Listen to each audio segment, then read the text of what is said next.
শুভ বিকাল বন্ধুরা। এই দেখো, এটা কি গাছ সবাই বলতে পারবে?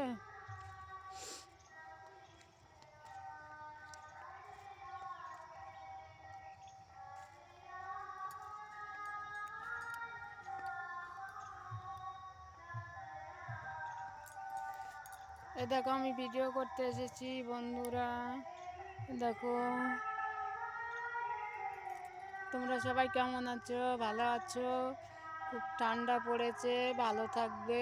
দেখো, এখন আমি মাঠে ভিডিও করতে এসেছি। দেখো, মাঠে খুব ঠান্ডা, তাও আমি ভিডিও করতে আসি। এটা লোকের ফুল গাছ, আমাদের না। লোকে করতে দিতে চায় না, তাও জোর করে করি। তোমরা একটু আমাকে সাবস্ক্রাইব করবে বন্ধুরা। ভালো থাকবে। টাটা।